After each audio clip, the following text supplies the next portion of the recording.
I had this. Face the piece of tape toward you. You're literally eating it like a hot dog wrong way. You're gonna pull it about here, so you can grab the entire mic stand. How's that? That way. Um, Let me. We're just gonna wait for it to load onto YouTube till it shows up on my thing here. Oh, there's some people in here already. Oh, that's good. Um, I'm just gonna have this up to my ear to test the levels. Testing me, testing me, testing me. Now it sounds all right. Oh, my compressor is all weird.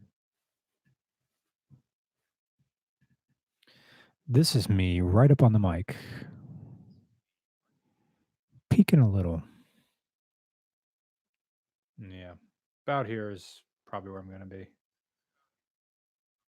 Now I'm going to talk and we'll get my level. And that's probably about how I'll talk.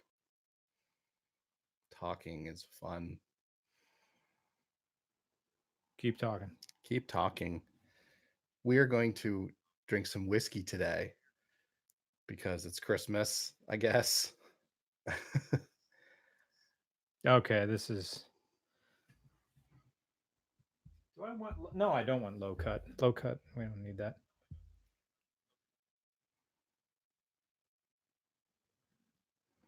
One last test for me. It's a bit hot. How about you? Now Tom is talking. Tom is testing the microphone now. Get to the chopper. Get your ass to Mars. That's good. All right. Welcome to RCR Whiskey Reviews. My name's Brian. And I'm Tom. And we're going to be, normally this would be regular beer reviews. It happens every Christmas. But Tom and I were talking that I may be slightly gluten intolerant as I age. I don't know, because I've been getting these like weird beer headaches. I don't know what that's about.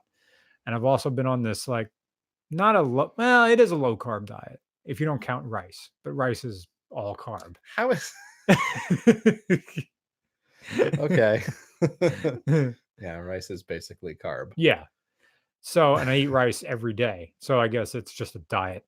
But I don't know. It's like I haven't like beer for it's been usually only 1 or 2 beers and then that's it. I can't do the thing anymore. So Tom says, "Well, how about whiskey?" And I'm like, "Okay, fine." It's just like high octane stuff. But I asked, "Can I please just sip my way through this?" I mean, we're not going to chug it. Okay. There's plenty of time for sipping. So, we already got somebody. MHT says, "Wanted to get the first super chat out. Haven't caught you guys in a while. Yeah, good to see you." Yeah, I was on vacation for a little bit, and in fact, I'm probably going skiing either this month and next month, probably. But thank you so much. Thank you for your donation. So, Tom, for those of you, last time I think you were on the podcast was either this summer or it was over the summer. Okay. Yeah. Do people remember Tom? You should remember Tom. And if you don't, give them the background that you'd want them to know. I drink a lot, and I also have a PhD in chemical engineering. So I'm really interested in the science behind beer and wine and whiskey, which we'll talk about a little bit today. This is our first time ever doing liquor. This is the first time we've done liquor. The last time I remember we had a conversation about whiskey was at one of our trips up in Ithaca. We went to some sort of distillery up there, and that was the last time I think it was you and me. That's like 2007 or something like that. Finger Lakes Distilling is a great distillery up there in on Seneca Lake. Good stuff. They make Seneca Drums gin and Mackenzie bourbon, Mackenzie rye. Mackenzie rye is very good. I don't have any rye per se here today, but I do have, I think, a bourbon with rye in it. Okay. So Should we get started? Yes, we have plenty of water. This glass is yours. Yes. Oh, we Water's definitely mine. need to hydrate Yeah, today. that would be good just to drink starting. So, the whiskeys I've picked are going to go kind of from lighter to heavier. Okay. In terms of flavor profile. Mm-hmm. And first one I've picked, if you want something light-ish, I really like Irish whiskey. So by the way, we went to the state store here in Pennsylvania and got these, and I was actually pretty impressed at the amount of tiny bottles that they have, the quality of them. So this is a tiny bottle of Tullamore Dew. Oh, well, cheers to Terry Mansell. What? I do remember. This was, I think, your bachelor party. Okay. And our one friend got a bottle of Tullamore Dew. Uh-huh. And we were all cheersing to my mom. Yeah. That's my memory of Tullamore Dew. So apparently some of this has leaked out. Gosh, I wish Tony were here because he could have opinion about this. Tony Airlines, the pilot, what they carry on his airline. Yeah, it's basically airline bottles. These are little airline bottles. I don't think you'd see one of these on a plane. It's just glass, but I'm not sure. Jacob Macallan doesn't have a question, but thank you for your donation. Hector, $2 Canadian. Can you recommend an absinthe that works? And I think I know what he's asking. Yeah, that means an absinthe that makes you freak out like your Toulouse-Lautrec. I don't know. Nowadays you can get absinthes with thujone in them, which is the wormwood extract, which is the supposedly psychedelic or psychoactive ingredient, but they're hard to find. I'm not sure brand wise which ones there are, but thujone is what you want to look for, or wormwood, right? See the green goblin. All right, so take the last of the let's drink some these things. Whiskey. Brian's got some nice little cubes here. Thank you. Shout out to my friend Foster, who is the same person who I just said, "Oh my God," to, because he showed me the family members Brodozer, and he recommended the silicone ice cube trays that give you perfectly square ice cubes. Yeah, it's nice. I have at home. I have some spherical ones, and I have some that's like a big round baseball kind of ice cube. And my brother Alex just got me some whiskey stones. Which are, if you want to cool down your whiskey but not dilute it. Yeah. All right. So I actually like a rock usually in my whiskey. Your mileage may vary, but I like it a little cooler so it doesn't quite burn as much, and I like a little bit of dilution factor. So this is Tullamore Dew. It's from Ireland. I like Tully because Jameson is like the Irish whiskey you think of when you think of whiskey. But like Guinness, right? Guinness is a fine beer, but it also is pretty expensive for what it is because it has a lot of brand recognition. I see. I think the same thing is true for Jameson, and so Tully is kind of like a whiskey that's just as good, but is maybe not going to be as expensive. God, that's right, because I remember there's right next to Bailey's, there's this others that's like Ryan's or something like that. Just like a cream whiskey that's like $8 less. Exactly, right. And unless you unless you're drinking Bailey's every day, you're probably not going to know the difference between Bailey's and Ryan's. Yeah. Garrett, I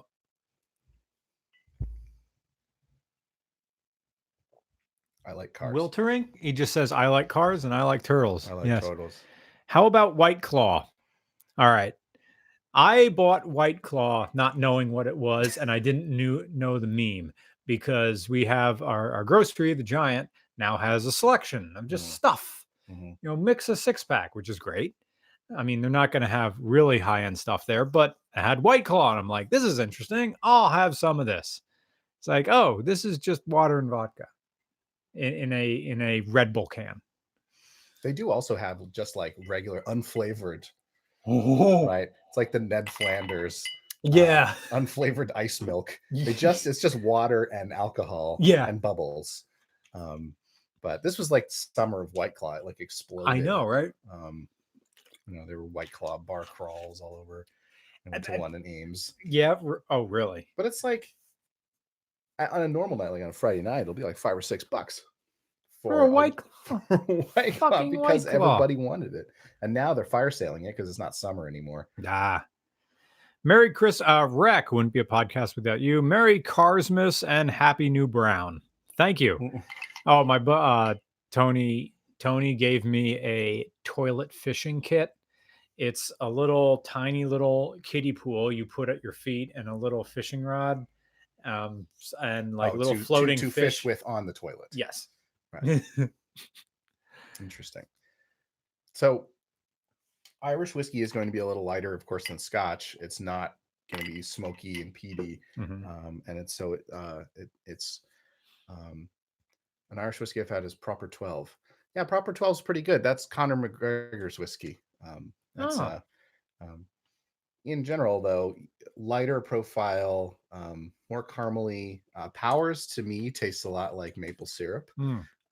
Powers is another kind of, I don't want to call it bargain whiskey, but it's for the price, it's better than the price of Jameson, right? So okay, I like Powers quite a bit, but this is Tully. This is the only Irish they had in the wee bottle. So is this? Are you allowed to call an Irish whiskey if it's blended? Or is that sure? Oh, okay. I mean, you can have blended. There's blended Scotch whiskey, blended Irish whiskey. Is that? I'm sure the bigger brands, of course, are blended. There are single malt Irish, right? I like Laphroaig Castle is one that I really like, but the standard brands are going to be blended. Canadian Club. Right. And blended doesn't necessarily mean bad. In fact, it means that someone is there, assuring the quality, right? And trying to make a consistent product every time. Right. So didn't think of it that way. But anyway. Excuse me. Because they can blend out the mistakes, they're cheaper. Okay. Right. I gotcha. Nathan asks, hey, what's your opinion on a 2009 50 F-150 traded? I'm just going to look at it on my phone. Hey, what is your opinion on 2019 50 F-150? What are the F-150s use a Coyote motor? I traded a 2002 Dodge Ram and a 92 Cadillac Brougham for it. I love it for my first new vehicle. Well, if you already own it, I'm going to say nice things about it. I mean, did you buy it outright? I mean, F-150s are the Jamesons of pickup trucks, because people want them, and it's one of the highest grossing selling vehicles in the world is just the F-150 pickup truck. And all, of course, it's always variants. They make so many variants of that thing. But I mean, it's fine. They're no longer running the Triton, which was a terrible engine. So that's good. I think you did solid. It's like you go up to a bar and someone buys you a Jameson like this. You're going to complain about it? No. And yeah, I'm not trying to shit on Jameson here. I think it's a fine whiskey. I just think that its brand makes it, the power of its brand makes it more expensive. Right. Because it's recognized. Silverado is a superior truck. Well, LS engine. Right. But no, F-150s, perfectly good truck. I'm glad you like it. Should we move on? We shall move on. Whiskey. The next one here is Jack Daniels. Now, you can't even... I can't recall the last time I had JD. This is Jack Daniels, but it's Jack Daniels Single Barrel Select. Okay. And again, the State Store has these tiny bottles of Jack Daniels Single Barrel Select. I think this bottle is like $5. And so this is a step up from, JD, and it's a step up from Gentleman Jack even. Gentleman Jack is the bargain? Gentleman Jack is kind of the... mid-tier. Okay. Yeah, the whatever you would say. It's the DX or the whatever. Yeah, I know it. Yeah. And then so this is single it's barrel. It's the Mercury to regular Ford, but it's not a Lincoln. Right. Well, anyway, so this is the luxury model of Jack Daniels, right? And so it's a little higher proof than normal, but it's still that Tennessee whiskey style. So Tennessee whiskey is differentiated from like bourbon by charcoal filtering. So it is a little bit Thank you. smoother because that charcoal will kind of it kind of shorted you there. Oh, Probably please, fine. please short me. That's probably fine. Yeah. So it's 47 as opposed to 40. Again, decorative, nice little glass bottles there. Big heavy base on it. Government warning on the back. Single barrel select. Selecting what is what I'm wondering. Oh, they kind of Are they they try and identify particular barrels that are for this one. So like in a bourbon uh, you know, not bad? aging facility, Wow. right? The barrels are, so you picture this big brick building in the middle of nowhere, Yeah. Kentucky or Tennessee in this case. Mm-hmm. There are different. There's barrels lined up, right? Yeah. And it's hot in there, right? Because it's I haven't forgotten you're there, Jacob. They are a drink now. They forgot we're here. Don't worry. We're watching. the barrels are in different places, so different barrels taste different because they're differently exposed to heat, and Oh. so that heat um, causes them to lose water and lose alcohol a little differently, and so different barrels will be good, will be better in terms of the Huh. aging and what they extract, but also uh, the how the actually aging happens in the barrel. So a good master distiller would be able to tell you this is I know this spot is the good spot, Ah. right? So this is going to be this, you know, uh, and this one will be the whatever Yeah. old granddad will come from this side of the right, right. Not trying to shit on old granddad. Old granddad's pretty good too. But anyway, does the wood affect the flavor? Good question. We'll get to that in a second. So this Tennessee whiskey, the first thing you get from the Jack that's different from the Irish is that it's kind of sweet. I get like Is a regular Jack almost a back sweetened? cherry. Is it back sweetened? No, I don't think so. Hmm. It just has a sweet aroma to it, and you will get some sweet compounds out of the oak. Hmm. Actually, some things like whiskey lactone. So oak barrel, typically charred oak barrel, so you get a lot of the smokiness comes from the barrel, Mm-hmm. and also you'll get vanilla and uh, toasty compounds like furfural that Mm-hmm. will extract from the barrel. So the wood definitely has an effect on it. It also letting it sit just allows it to, for example, super volatile compounds will blow off like methanol, Mm. or now there shouldn't be methanol in it, right? But super volatile things that are that might affect the flavor blow off. But here, um, Methanol is very, very necessary in high performance racing. It's used to artificially up the octane level and prevent knock. Some cars have a tank of methanol hmm, that is shot into the typically the um, either at the throttle body or somewhere after it to prevent pre-ignition because hmm, it's way resistant to self detonation. It's pure.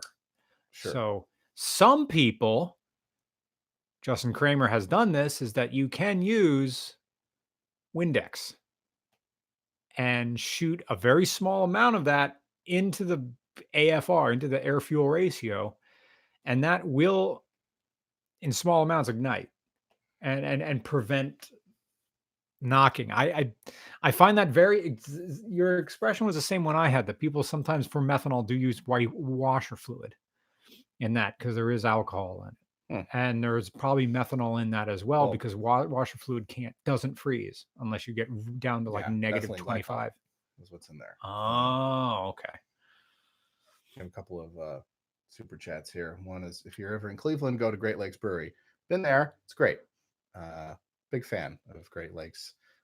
They've gotten a little bigger over the years, like many of the more successful ones. But Do we get that up Great Lakes here? Brewery is nice. Yeah, we get Great Lakes here. I think Okay. so. We'll get Edmund Fitzgerald and Oh, I saw that giant. Chill Wave. I think I brought Chill Wave one time to a regular beer review. Hmm. Um, and of course what's their amber is a Commodore Perry IPA or something. Burning River IPA. That's what it is. Okay. Anyway, what Penn liquor laws would you change? Um,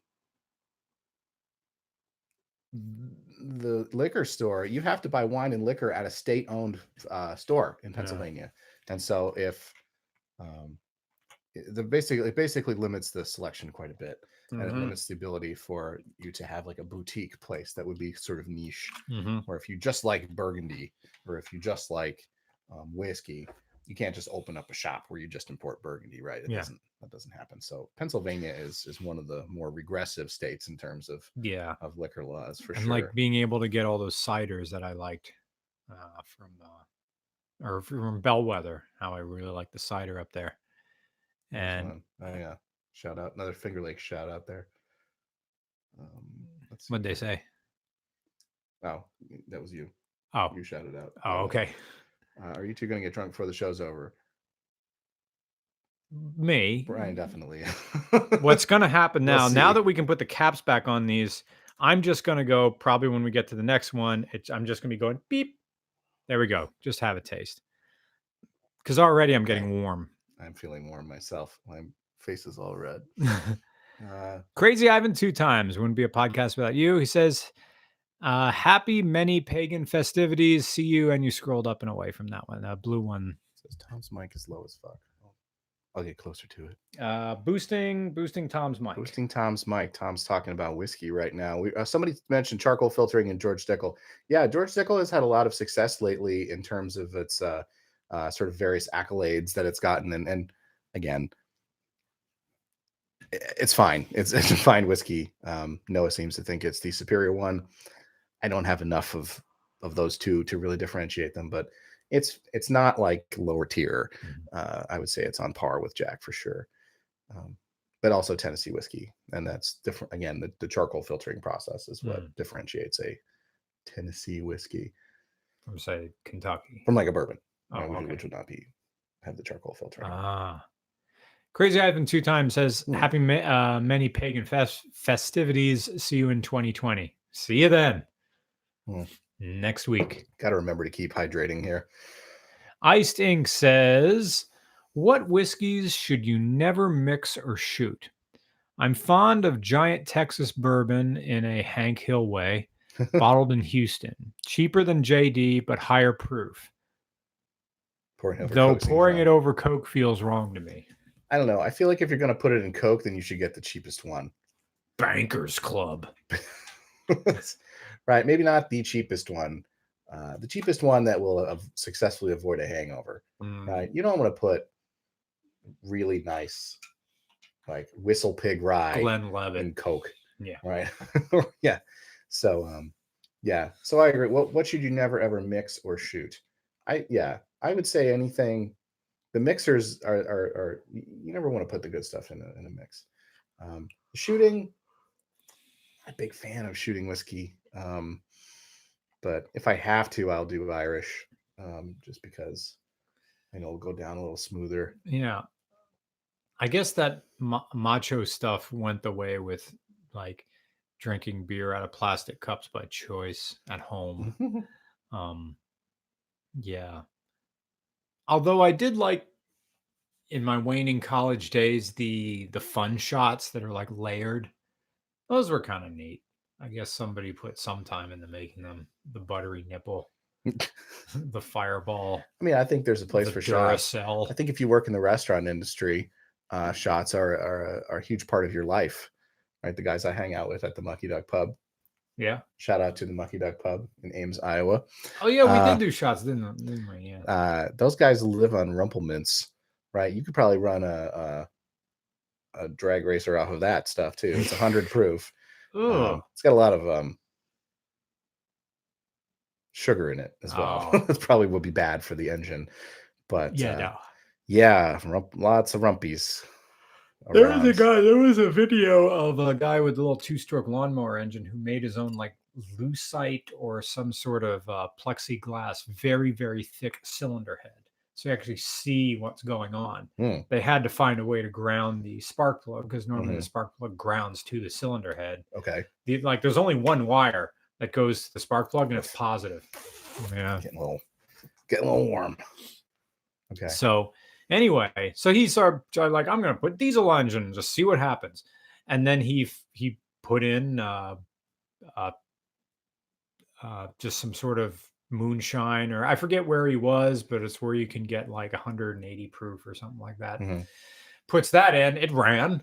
It ran on It moonshine. ran, and it had a hard time burning it all. Like it wasn't a complete combustion, but when it's done, like the cylinder, the piston head was clean, the cylinder walls were clean, Oh, the exhaust work was clean. It was beautiful inside. right. Is that what they put in the gas, like a treatment? What's in a gas treatment kind of thing that you can? Oh, I don't know. I'm thinking.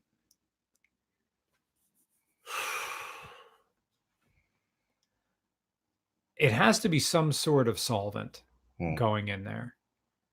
It's supposed to help take off old carbon. It kind of it works if kind of you believe it, but if your engine's so far gone that you feel a difference, that stuff's not going to do anything. Um, it's supposed to eat away varnish. That'd be a question for Nush or other mechanics, or maybe there's a few mechanics in here who can say what's in that fuel treatment. What's in carburetor cleaner, carburetor and fuel body cleaner, or throttle body cleaner? You just dump into that thing. Well, I think there's an analogy though with whiskey doing that to the inside of your body, right? Oh, This cleans everything out. It could be like just like denatured poops. alcohol in there or something like that. Alcohol, high pH high octane that burns off carbon. High pH octane. Okay, yeah. So soap. Oh, well, the high pH is the. So it'd be a higher octane, like maybe. Well, it wouldn't be aviation gas. Aviation gas still has lead in it. It's crazy. Didn't know that until Tony told me. But like airplane fuel has lead in it. Lead, yes. They say it's safer because the lead adds a lubricant to the valves, and if you floated a valve up there, you may lose a piston. So it's like a safer thing. Okay, sure. Yeah. Be releasing lead into the sky. Oh yeah, and they don't even have mufflers. You look at bottoms of planes; they're all black because the exhaust there isn't a muffler. It's just open headers. It's just junk flying out the bottom of those things. Okay, moving forward, you might need to get some more ice. Mo ice. You can have the bottles. You can just pour it back in the bottle if you don't want it. How high can I pour this from?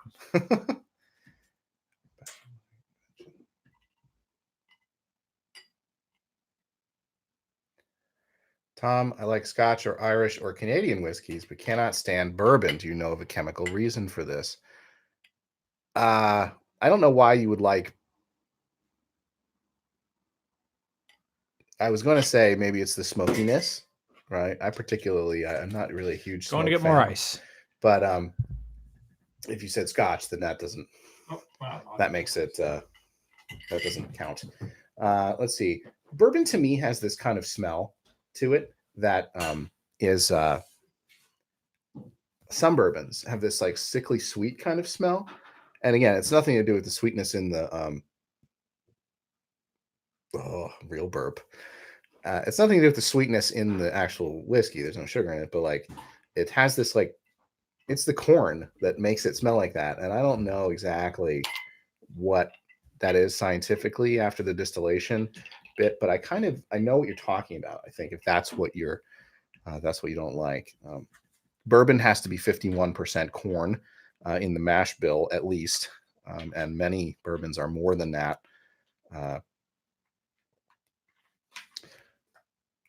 Okay, that could provide some insight. Orbital to bourbon is single distillation.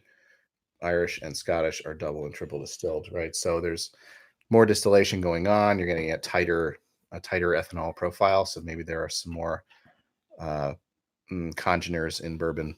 That could be. That's a good answer. Good answer. Vincent asks, Mr. Regular, will we be seeing a review of the Prime Driven Hawkeye STI soon? I don't think so. I'm kind of Subaru'd out. And I also talked to Justin Bernash, the owner of Prime Driven, or co-owner. And he said, we're doing other STIs and they're always doing Skylines, but they do those because those are the types of cars that a lot of people want to win in their contest or their giveaways. So, and I had a talk with him. Like I like coming out there. But in fact, well, Justin also said, it would be the same thing all the time. And I'm like, yeah. The most thing I want to review is their new shop truck, which is a Subaru Sandbar, which is amazing. It's a little micro truck from Japan. It looks kind of like a university's maintenance mini I love maintenance. those things. Yeah, they drive on the sidewalk. Yeah. Oh, they drive on the road on campus. Oh yeah, at the large Midwestern university that I frequent. Anyway, there was a second there's a half of the super question. chat. If you had a chance to do, this was thoughts on Skywall peanut butter. That's a you question. Peanut butter whiskey. I've seen it. Screwball peanut butter whiskey. I've had it. I've seen people mix it with all kinds of pucker to make peanut butter and jelly type things, or with that Godiva white chocolate stuff to make peanut butter cups. Apparently, it works really well. I'm not a huge fan of it personally, but I see why people like it. It is very accurate. It tastes like peanut butter. It's not just like peanut butter essence. It's pretty. If you were looking for a whiskey that tastes like peanut butter, they did a really good job. But okay, so speaking of bourbon, there's a question here. What is bottled and bond? What is bottled? Bottled and bond means that it is over 100 proof, I think. And this one is Wild Turkey 101. This is a very regular whiskey. Hunter S. Thompson. Very good, very popular. Staggeringly popular with whiskey drinkers. 101 proof. That means it is flammable. And so, above 50% alcohol, you will be able to light it on fire. We won't demonstrate that, I guess. You're in Ryan's apartment. Is the circling the ice cube around inside of the glass, is that a rookie move? Well, when you drink wine, you put the wine on the side of the glass so that more of the flavor compounds evaporate. Mm-hmm. That's kind of just what I'm doing. I'm just like a little Dean Martin here. Rudy the Red-Beaked Reindeer. You want to review a Honda CL 350 Scrambler? Yes, I do. I think those are romantic, small displacement bikes. Wild Turkey's great. It has one of the highest rye contents of any bourbon. The only regularly available bourbon with a higher rye content is Four Roses Single Barrel, says Noah. And that is why I picked this, Noah. Noah obviously knows more about whiskey than me. But Wild Turkey, not only is it 101, so it's going to burn a little more than the 40. You're right. That's the 40%, the 80 proof. But it does have quite a bit of rye in it, and that changes the profile. It has to be 51% bourbon, corn to be bourbon. But the rye adds this, typically they call rye like a spicy aroma. I mean, if you've had rye bread, what rye tastes like. But I like bourbons with higher rye in them. I don't like the sickly, corny ones. I like a little more rye. So like Bullet has a little bit of rye. Wild Turkey, of course. Four Roses I also like. He says that Four Roses is the highest. Someone says Donut Hole. Donut Hole. Remember when Dunkin' Donuts came out with Munchkins? Was that was a game changer. That was 95. Munchkins. Yeah. Anyway, sorry, Donut Hole. Regular Rumplemints reviews. What's that? That's my buddy Connor. Let's do regular Rumpy reviews. There's only one kind of Rumplemints though, and I don't think there's a dark Rumplemints or a Rumplemints single barrel select. Where you can just drink Rumpies and bullshit. I guess that would be fine. So we're drinking bourbon. It's a Wild Turkey 101, and it's different. It's quite different from the Jack. You'll notice, right? Jack. By the way, people were talking shit about Jack. It's only famous because Frank Sinatra really liked it. Really? Right. It was Frank Sinatra's whiskey of choice. Probably because they could slam it. And so he was buried apparently with a bottle of Jack Daniels. And so Frank liking it and the Rat Pack drinking it really upped the profile quite a bit. And it's one of those things where the brand takes off. Now it's a clothing brand. And they're selling barbecue sauce. Well, Yingling is doing it too. Oh yeah, well the Ruby Tuesdays, right? Yeah. Or was it TGI Fridays? These are equivalent in my book. Right.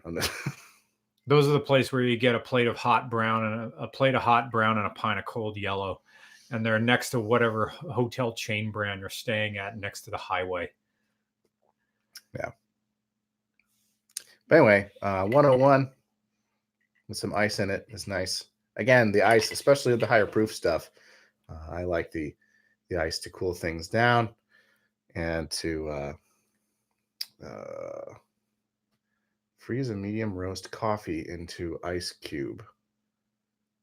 I don't know if I want to put a coffee in my whiskey. It's a stimulant. And also, you hear a lot of acid now coming from coffee. This gentleman says there are 100% rye Canadian whiskeys. Oh yeah, there's lots of good rye whiskey out there. Mackenzie rye from the Finger Lakes, very good. And what other ones do I like? There's some very expensive ones. Whistle Pig is pretty up there in terms of the price tag. Canadian Club is what Don Draper drinks, mostly in Madman. That's what's in his office anyway. But so, I wonder how they get the food coloring just right for the prop whiskey. For prop whiskey, yeah. The cigarettes are just either herbal or straight, like a very mild clove. I heard prop cigarettes, because you can't have them just mainlining nicotine, because then they go weird and jittery. I think that when I was on stage, we would use iced tea. If someone's drinking bourbon, it would be iced tea or whiskey in a snifter. Hector says prop whiskey is apple juice. That makes sense too, especially the lighter ones like Canadian Club. Yeah, you don't need to necessarily see the legs on it, right? Right. It doesn't have to be evaporating. Lime Skittles are better than green apple, and anyone who disagrees is a serial killer. I'm with you on that. I do not like the green apple.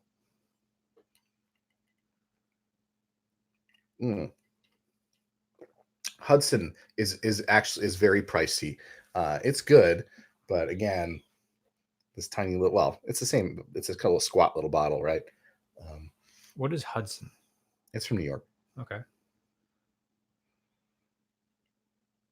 Four Roses has several mash bills. Noah is nerding out about whiskey. Yeah. Mr. Regular, please tell more stories about your adventures. I just recorded one about my first track lessons. Like, I've been to Harris Hill before, just screwing around, driving a food truck around it. But there was a day back in October where I went down with Tony Airlines, and we had a full day of track instruction with Monica Harrison and Nugget, David McNewitt. Just call him Nugget. And I wrote this. I was telling you when we went to see the Star War about how I'm trying to race a car, but all I'm doing is writing my headstone, my epitaph. Yeah. my funeral arrangements are all done there, not paying attention with the car. Track day, bro. Yeah. Appropriately enough, I was in a Miata. I was in the NC, which was one of the instructional cars there at Harris Hill. And I thought a lot about, as Tom well pointed out, my own neuroses, self-doubt, self-hatred, and all coming out while I'm trying to get a decent line around this racetrack, which is weird. And I don't really talk about this in the video that's going to come out, not Monday, but the Monday after, where where I thought about, I can ski fairly okay. And I know I've been doing it for a while, but thank you, Tom, for buying. Oh yeah, no problem. That super chats have almost.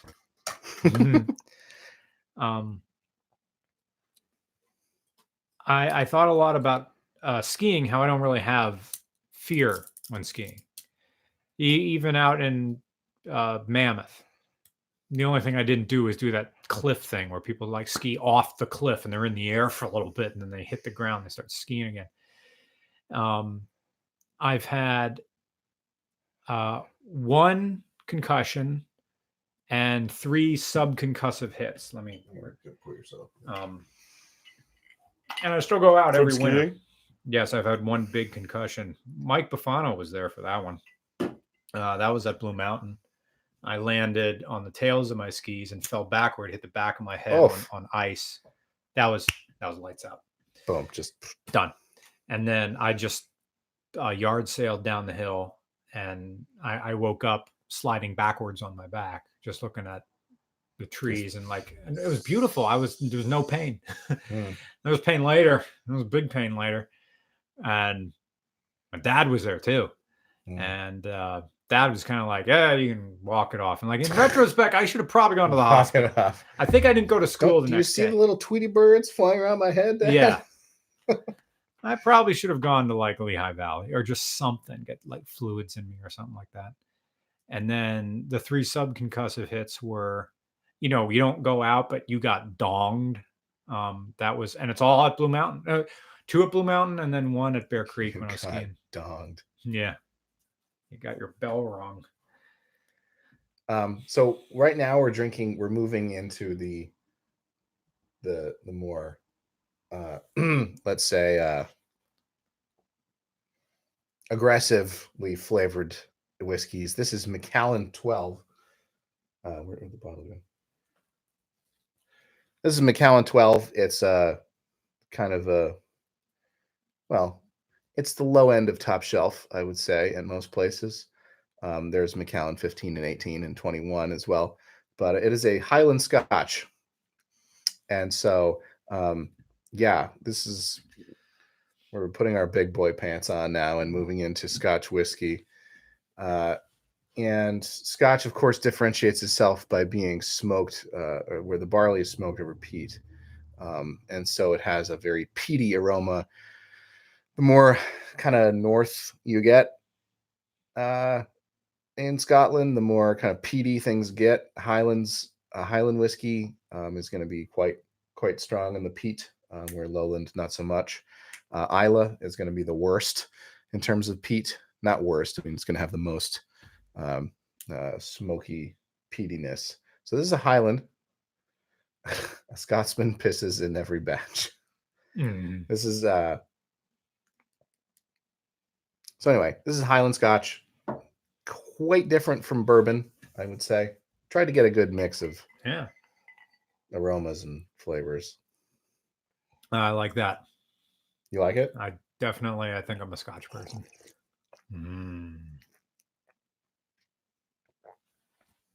Yeah, it's it's already my whole head now. Probably most of it is red. Clint says in a recent video you mentioned you'd like to ride a 1200 Harley Sportster. Would you be interested? And yes, I am. Would you be interested in seeing 1 or 4 on your Colorado trip? We're not going to Colorado this year. Thought we were, but not. We're going to Phoenix instead. I don't live in Colorado anymore, so yeah. Me and a bunch of guys at the Air Force buddies have them. I'd love to do that. I'd love to come back to Colorado. Definitely will. It's maybe I don't know. See, if I come back to Colorado in the wintertime, I'm not going to be doing RCR stuff. I'm just going to head right up into the mountains and go skiing. So definitely maybe in springtime. But there's nonstops from Philly to Denver all the time. So it's an easy trip to make. Send me an email, regularcars@gmail.com. Of course, you wouldn't be riding a motorcycle in the wintertime anyway.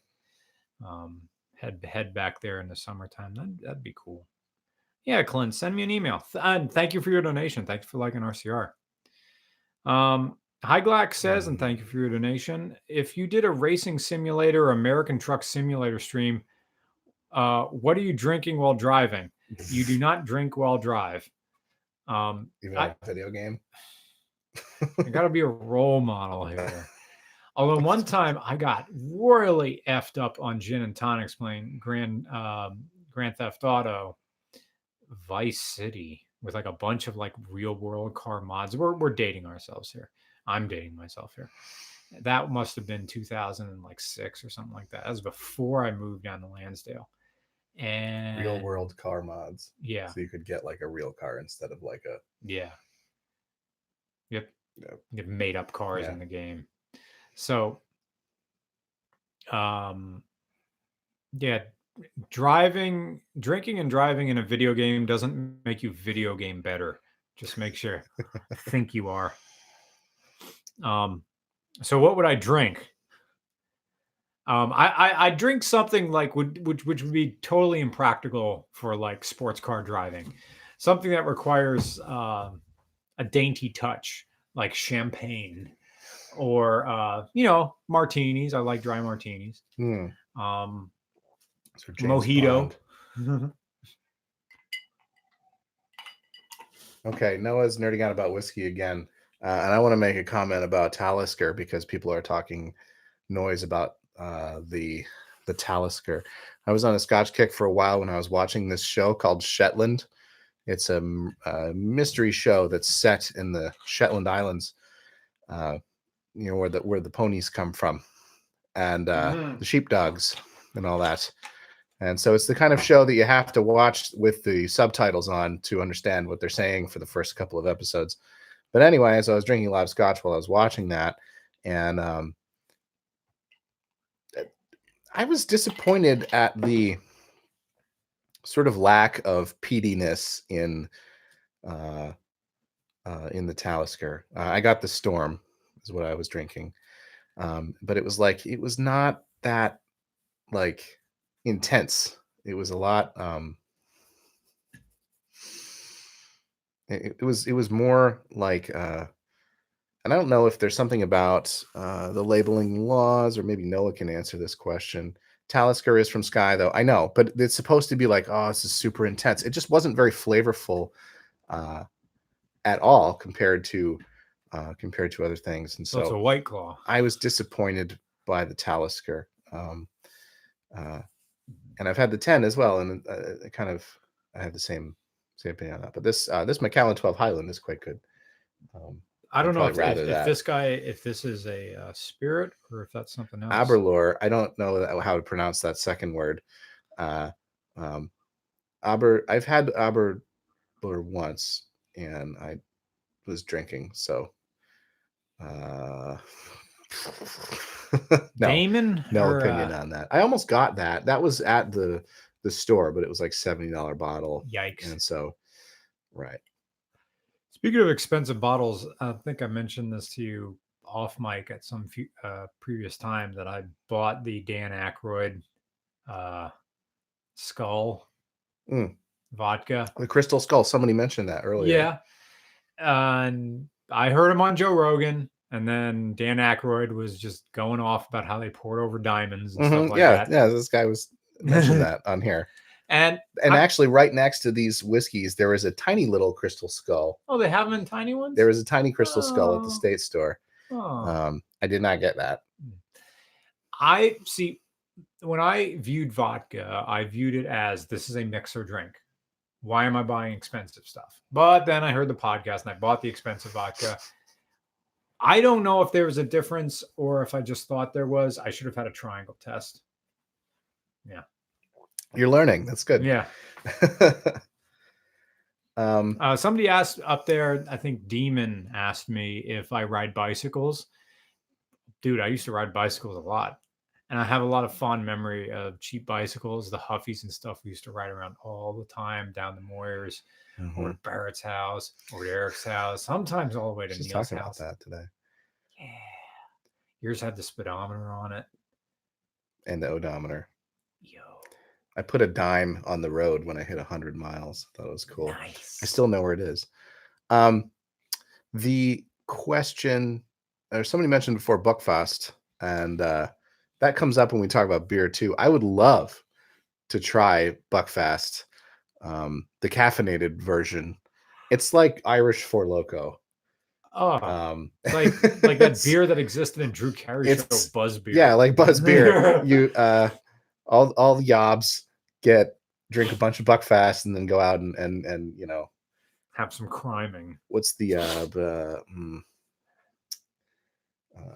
some ultra violence? Okay. Right? Did we get sauced in marching band? No, we didn't drink when we were in high school. No.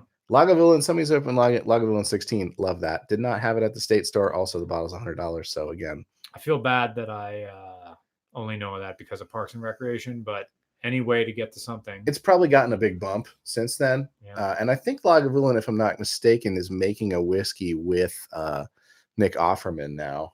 Really? To kind of, I guess, to thank him for that. Yeah. But Lagavulin 16, I first had at a wedding. It was like this dude Maury had a flask and was like passing it around to all the groomsmen, and it was love Laga. But anyway, JR asks, what is your real opinion, as opposed to my fake ones, on electric cars and current infrastructure? All right, electric cars are fun. We don't have the infrastructure for it. And it's really a homeowner question, not a, what if we ever drove all cars and we run out of electricity? You know, one of the guys that goes to my gym works at a power station. I don't know what the correct term for natural gas is, if there's a clubhouse term for that, the natural gas power plant. And he said, you know, we did the calculations already, like, as for fun, to figure like, okay, every single Just Noah, again, the biggest whiskey nerd in the room, made a really good point. And I wanted to remember it. Okay. I'm not seeing it here, and I'm still not a big believer. What, you don't believe in electricity? What's up? Make me believe. I mean, what do you want to believe? I mean, fossil fuel is a finite resource. Now, it's true. Most electric cars are still fossil fuel powered because that electricity is still coming from like a cogen plant or natural gas plant or oil. So what's the problem here? The problem is that you spent $100,000 on your 1964 Chevy Impala to make 350 horsepower, and here comes a Tesla Model 3, the cheap one that costs like 50 on the high end, and it's going to blow your doors off, and that isn't fair.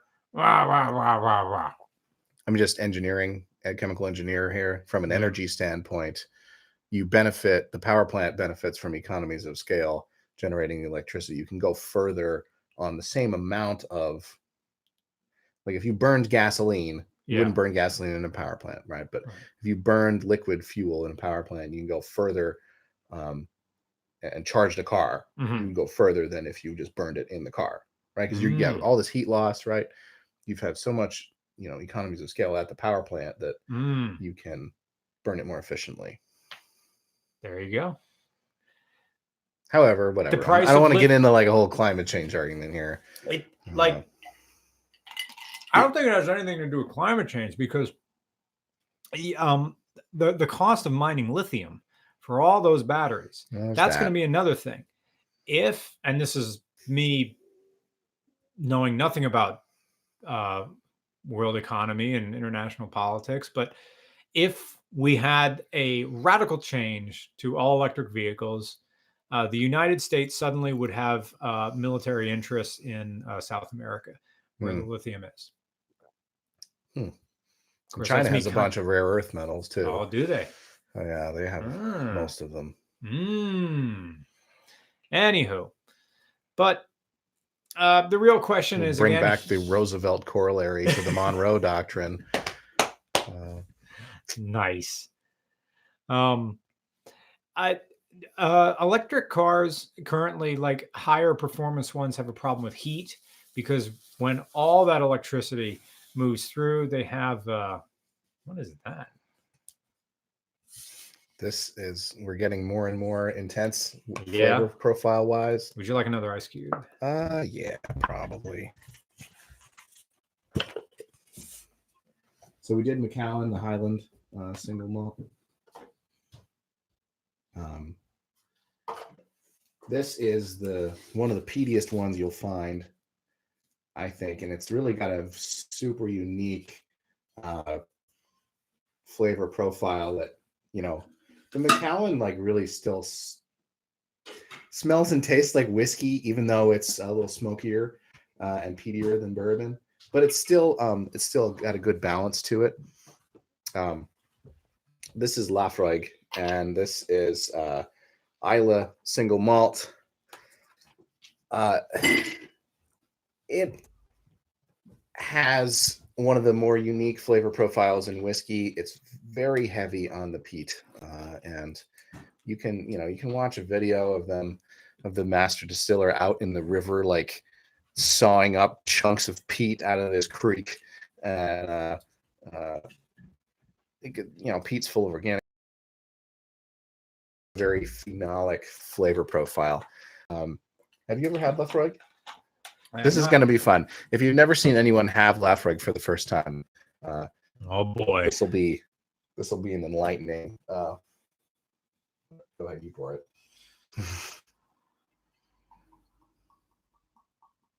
Now this is the bargain basement level Laphroaig. It's $50 ish. Wow. But it goes up from there. There's I think there's a 15, and then there's a quarter cask, which is the cask strength one. But cheers. Lunch. Whoa. What the heck is this stuff?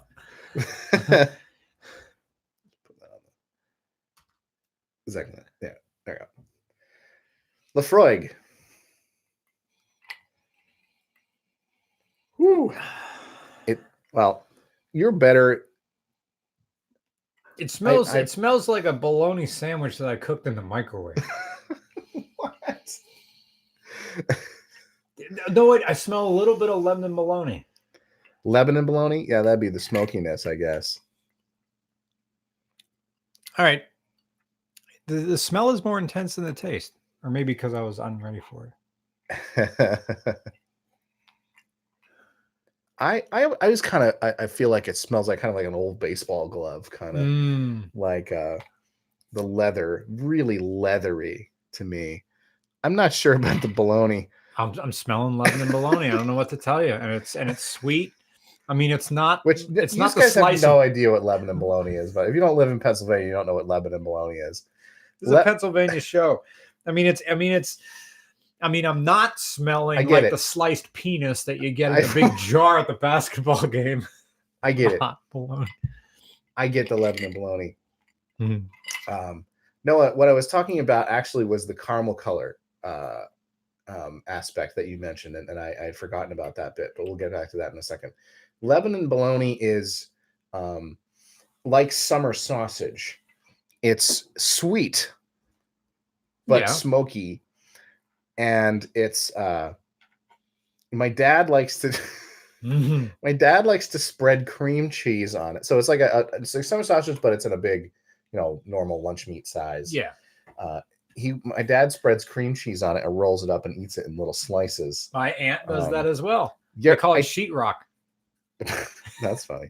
I definitely get the Lebanon bologna. Regular, it's not Oscar Mayer bologna. No. It's Lebanon bologna is very smoky. Now I want Lebanon bologna and I want cream cheese on it. Fucking great. For me, I like this stuff, but I have to be in the mood for it. And clearly you were. You bought a whole bottle. I'm saying, like, I need to enjoy this the most. It has to be like raining. Oh. And like, I have to be like in a bad mood. Right? Like it has to be Laphroaig. Best enjoyed in inclement weather and feeling shitty. Yeah. Like I stepped in a puddle. Now I gotta go home and drink Laphroaig. But like this, my first experience with this was watching this movie called The Cook, the Thief, His Wife, and Her Lover. Sounds which is very British. It is very British. Michael Gambon is in it, and Helen Mirren, and some others. And it's a very dark, weird movie. It's people opening doors, just like no. It was absurd. It's very absurd. But Like It pairs perfectly with this whiskey. It was just so off the wall, and like this taste and aroma is so off the wall too that, I mean, you're going to be tasting this tomorrow probably. You're going to wake up like, my fart's going to smell like it. I'm not sure about that. Where's farts? That's a story for a different time. Helen Mirren, someone just said that. Whiskey emo, I gotta go so I can read on my phone. All Buckfast is caffeinated. Oh yeah, I know there were 2 different versions of Bucky. Let's see. The Scottish version. Okay, but they have different amounts of caffeine, right? Because I guess, I don't know, people complained or something.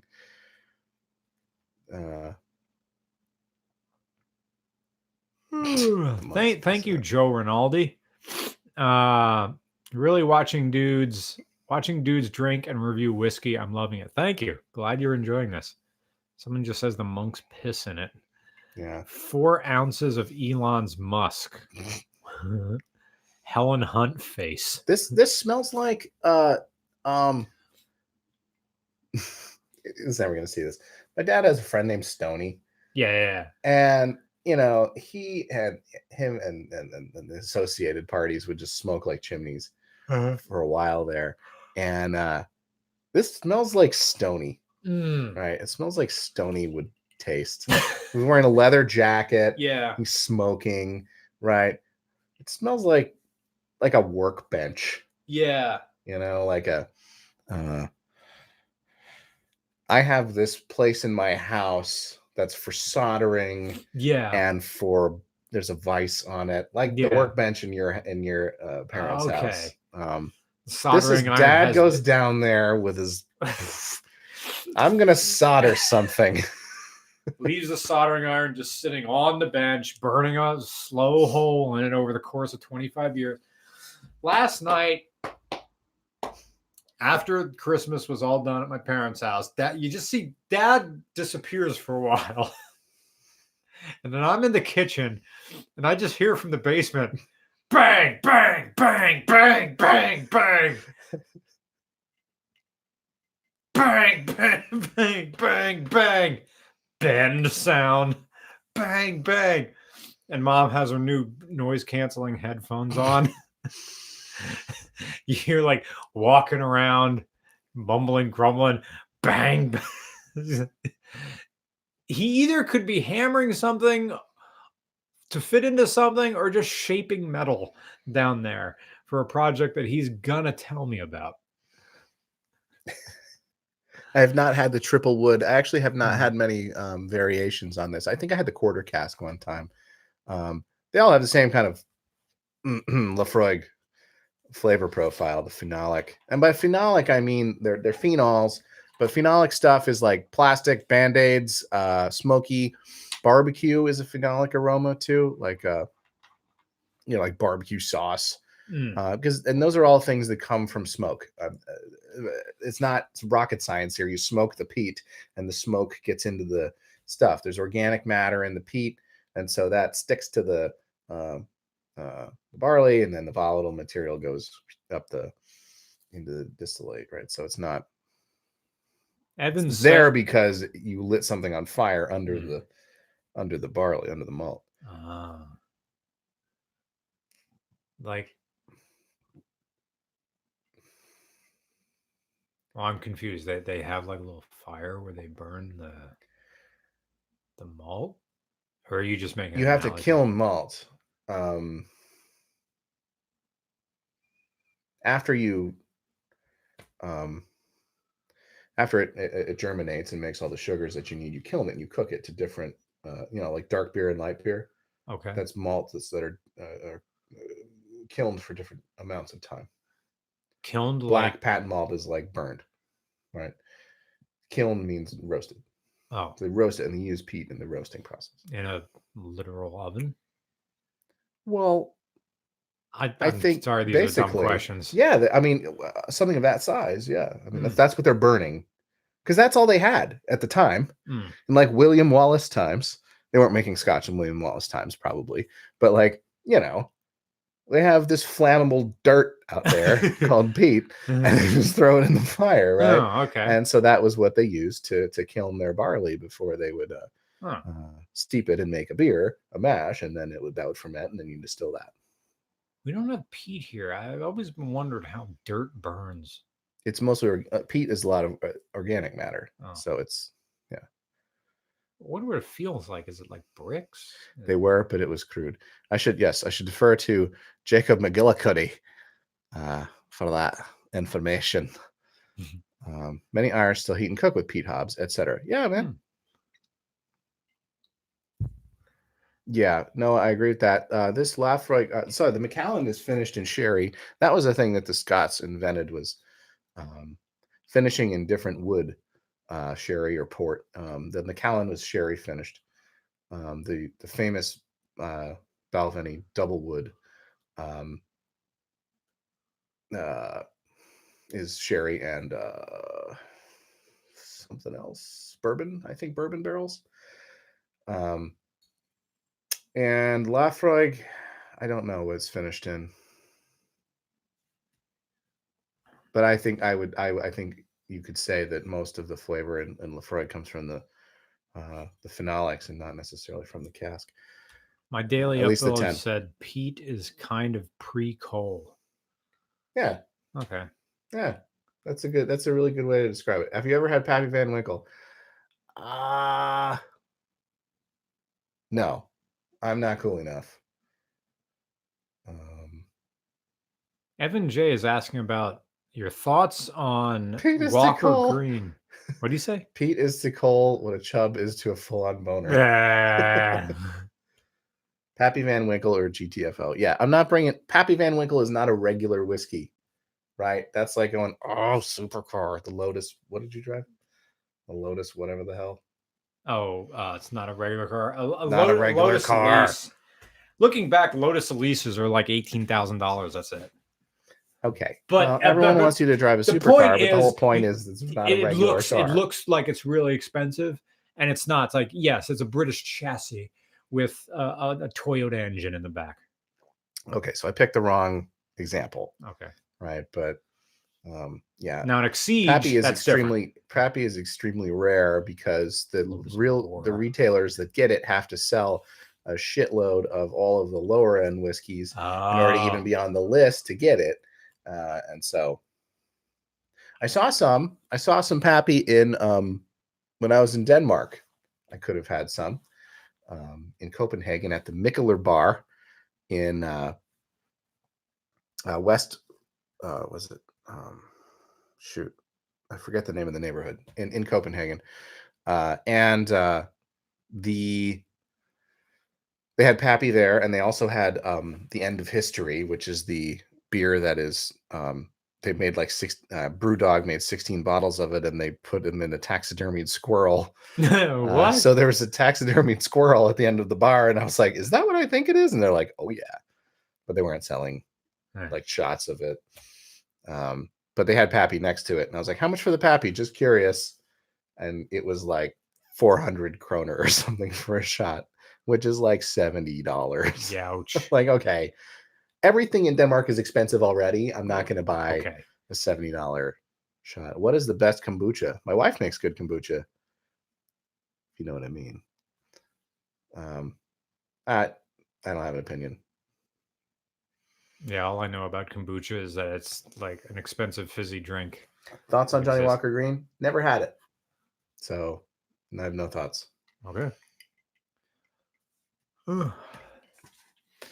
Does Tom drink any what? And any micro distilleries? I like them. There was a place when I lived in Boulder, there was a place called 303 that made all of their stuff out of potatoes, because I don't know if you know this, but Colorado is the number 2 exporter of potatoes after Idaho. Yeah. Yeah. And so I do like to try little places that are around. But yeah, someone was asking about this distillery in Maryland before. Never had, but things are popping up like crazy now, right? And so it's hard to be like, oh yes, I've gone to that place that wasn't there 2 years ago, and I don't know 303 Distilling, but Whistling Hare in Westminster is one of my favorites. 303 is up in North Boulder, I think. Or is it Gun Barrel? I think it's in Gun Barrel. What was that place we went to that was... I can't remember it. That gets better over time. You adjust to the woof. And it's a woof, right? If you've not had Laphroaig, you have to try it. I recommend trying it at a bar before you invest in the $50 bottle. Yeah, definitely. It should be the first drink you drink. Well, we're going to have some palate cleansers here. That's right. I saw that one. Those were all real whiskeys, and now we're moving on to the dessert flight. These are dessert whiskeys. They have White Castle in Pennsylvania. I don't think I've ever seen one. They have it in New Jersey for sure. I don't think I've ever seen one in PA, White Castle. Are you drunk yet? I am getting there for sure. Clint says, hate to talk shop. What's the email subject format? Thank you for your donation, Clint, to get that to me. You're going to need to rinse this glass too, because my God. Okay. Hate to talk shop. What is the email subject format? What you need to do, Clint, is to Google how to submit a car to regular car reviews. You need to Google how to submit a car to regular car reviews, and a video will show up, or will show up in the searches that will explain to you how to do it, and it'll explain the format. Easy. Thank you, Clint. Good question. Okay, so amongst the nippers at the state store was this stuff, very popular at this time of year. Apple pie moonshine. I'm gonna go wash my glass. It's in a tiny little mason jar, which I really like. You all right? You gonna make it? It's in this tiny little mason jar, and this is, I mean, the origin of adding apple pie and whatever the hell else to moonshine is because the stuff that you would get is so terrible that you had to flavor it. It's the origin of Boilo as well. If you're from Pennsylvania, you know about Boilo. That was made with moonshine as well. So this is apple pie flavored moonshine. Yeah, port is same barrel versus sherry. No, port is wine. Port is a fortified wine from Portugal, and sherry is a, well, sometimes fortified wine from Spain. The biggest difference is that sherry is oxidized in the barrel, and I pinkied it. Sherry is oxidized in the barrel, and port is not oxidized, right? So port is on the order of, it's a kind of a, usually a dark red wine on the order of 18%. Oh, you want some more ice? Yes. Well, these I actually put in the freezer before, but they might not be. Yeah, some ice would be good, unless Joe gets cute from you. That's okay. Sherry is its own thing. There's lots of different kinds of sherries, but in general, most sherry is oxidized, or at least has a high amount of acetaldehyde. But that's another regular wine reviews. Wine is low carb if you get just red wine. True.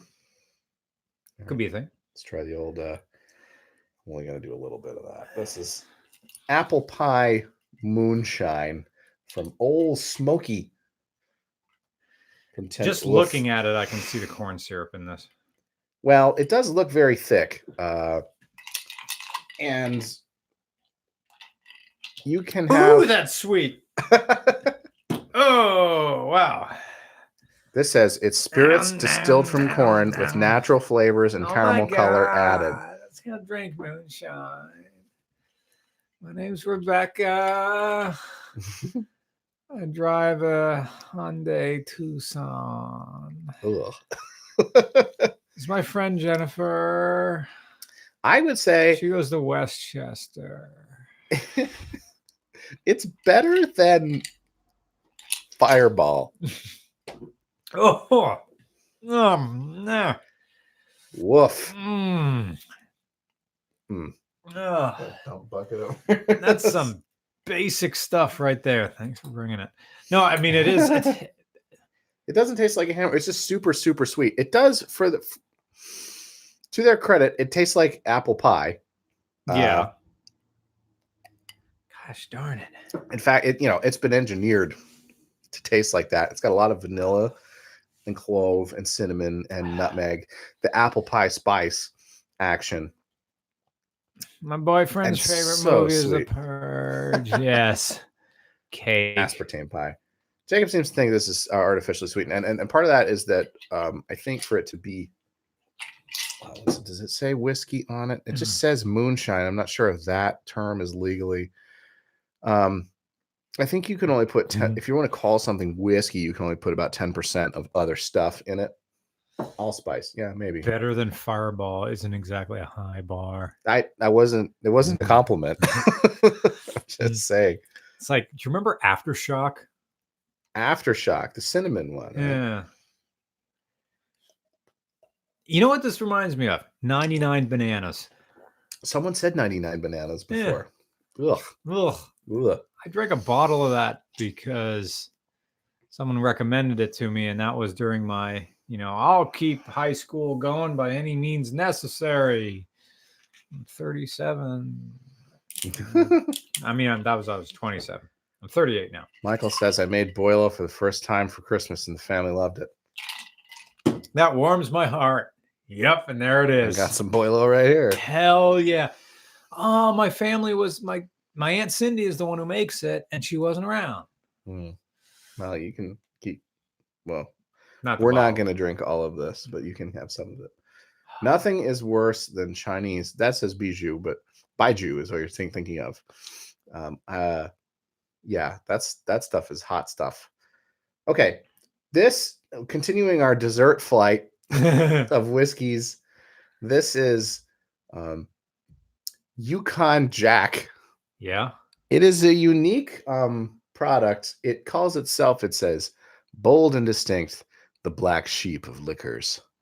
Looks like toilet wine. Again, it's kind of the same color as whiskey. I believe there's whiskey in it, but I don't know what any of the secret ingredients are. It's just... I bought that one whiskey. It's also 100 proof, though. Really? So, ain't nothing to fuck with. Tiger style. I one time bought that. I don't think Yukon Jack is made to be consumed with one rock sipped. I don't think they ever had that in mind. It's usually a shooter.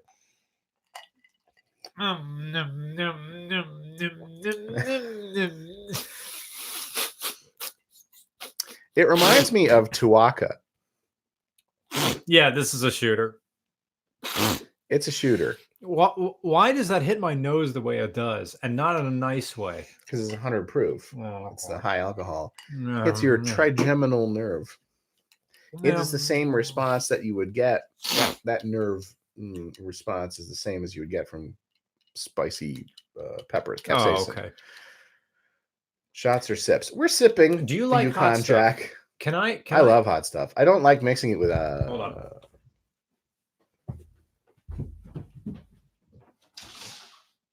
I don't like mixing spice with strong alcohol because, again, it's the same receptor. And so if you're drinking whiskey with buffalo wings, you're just going to intensify the burn. This comes delivered to us from Moyer's Car Care Center. What is happening? One parts guy, Nush, is a big fan of hot ones. And he made some chocolate. Okay, I just said, all right, that's fine. We're in the dessert flight. It's fine. We'll cool it off. Yeah, let's do it. Hot chocolate. Hot chocolate. Am I the Princeton guy? It's Cornell. Thank you very much. We're not going to have. I went to Cornell for my PhD. We're not going to have. That is a huge knife for that tiny chocolate. Yeah, it's what's clean. It's what, fudge? It's like fudge. It's just chocolate. That's it. Fudge.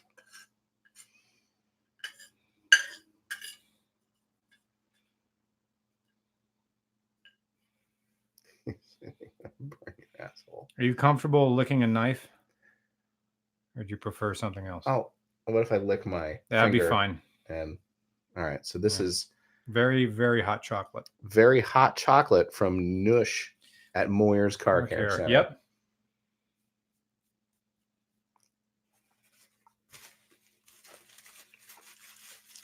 Whoa. Right? Whoa. Right? That's got to be. He made this himself. It's not as much of a slow burn as. Okay, here's someone speaking Spanish.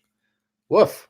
Acuérdate de mí cuando no estabas conmigo Dodge Viper Ram Hennessy Dubai y hace todo tu cuerpo un manuscrito firmado. Solo quiero escucharte para que me guardas tu firma, mi amor. I love was the last bit. Well, it's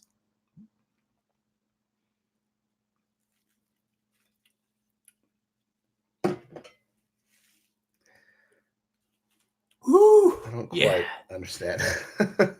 All I want to do is listen to you so that I can keep your firma. Firma means signature, but that's maybe not. I don't know.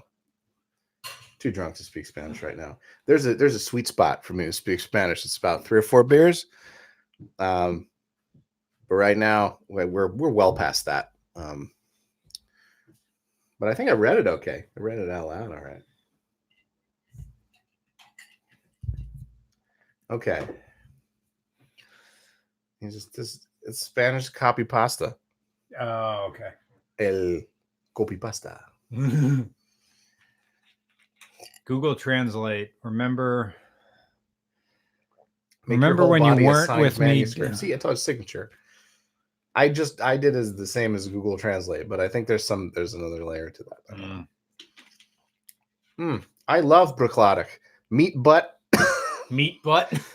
Brocladic is one of my favorite, and brocladic is not super peaty. I don't think it's peated at all, actually. Now that I think about it, but I love saying the name brocladic. That does That's sound hot. nice. That's hot, but it goes away. So it's not like a ghost pepper or anything. No. It's what was it? I don't know how he made it. What kind of peppers? What the story of that was, he did like the chocolate challenge, which was this company. They had a neat thing. It was for like men's health, testicle research, cancer. Men's health, testicle research, cancer. Okay. Yeah.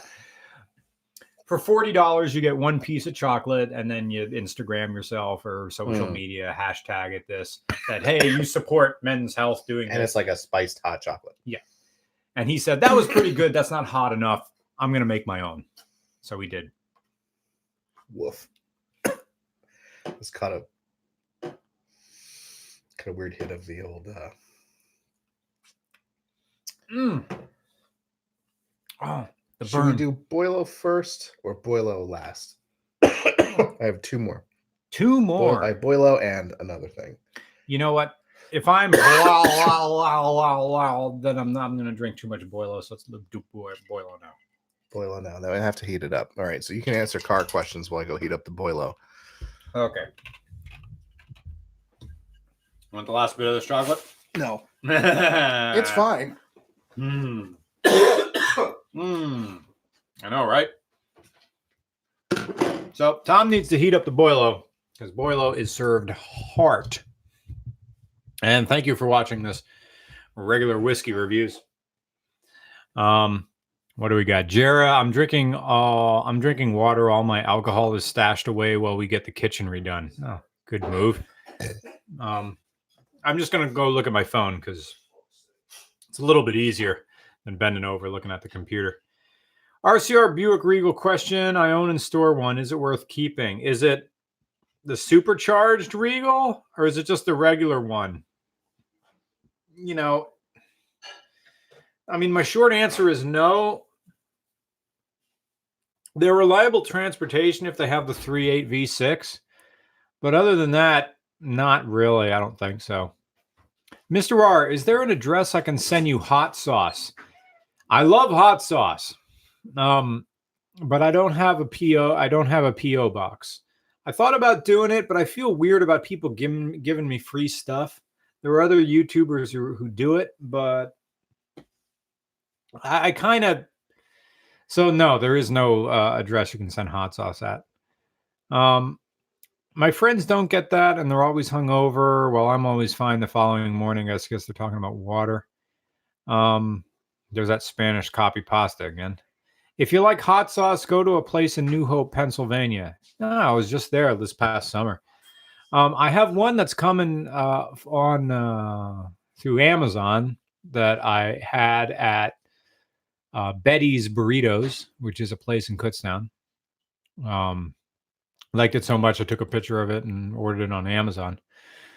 Regular snowmobile review. That'd be a lot of fun. Snowmobiles are heckin' loud, man. And you'd really need a second snowmobile to be the camera snowmobile. Can you review my 4x4 Camaro? So someone made a 4x4 Camaro. It's not the same guy who was making the STI Camaro. That was going to be a neat thing. I wonder what happened to that. I suppose he's still working on it. I'll send you a custom 8-inch Gaio chef knife if you got a P.O. box. I feel honored that you would want to give me a very good knife that I would use to cut things on the cutting board on top of the desk that is my kitchen counter out there, because that was a stopgap when I moved in, and I never Oh yeah. Oh, it's ready. Did you find that in my cupboard? Yes. Okay. It's not full of CBD, is it? No. I thought it was a good receptacle. So should I? Well, this is hot. Okay. Actually, this apple moonshine thing, when it's empty, would be a good Boilo glass as well. So for those of you who don't know, I'll just get a coffee mug. Sure. Should I heat up mine, or is mine out there? This is for both of us. Okay. This is a lot. For those of you who don't know about Boilo, the champagne of the Pennsylvania coal region, is essentially honey, orange juice, cinnamon, caraway seeds. I put ginger in mine. Everybody has a kind of their own recipe, but the essentials are basically honey, citrus, caraway, and what's the last one? Grain alcohol. Yeah. Some people make it around here. Some people make it with Four Queens whiskey. That's what my aunt does, which is fine. And some people put different mulling spices in it, but mine is cinnamon, caraway, ginger, orange juice, ginger ale, honey, and a whole shitload of booze. Is this Everclear? This one is made with vodka. Okay. It is in Eastern PA. It's a coal region thing. Oh, so good. Oh, it's served hot. Yes. And so it's about 20. When you mix it all up, it's about 20% alcohol. But when you serve it hot, it just goes like woof, like right up. No. Oh, this is so good. Seagram's VO. Oh, that's interesting. Oh, okay. Yeah, it's been a winter. Can't believe it's like a hot toddy. Yeah, if you have a cold, Boilo. An ancestor of it is Krupnikas, or have you ever had Old Krupnik honey liqueur? It's like that, or Baron Jaeger, but it's like Baron Jaeger, but plus like a citrus thing. This is perfect for my cough. I know. Add True Fuel 50-1 to the Boilo. Whatever will burn out your insides. Why is it called Boilo? You boil it? Mm-hmm. It used to be made with moonshine, and so there is a boiling step. Western PA is a coal region of inferior bituminous coal. Anthracite coal region. Yes. Jason. Burns with a blue flame. Clean. You can lick it. It's called clean coal, okay?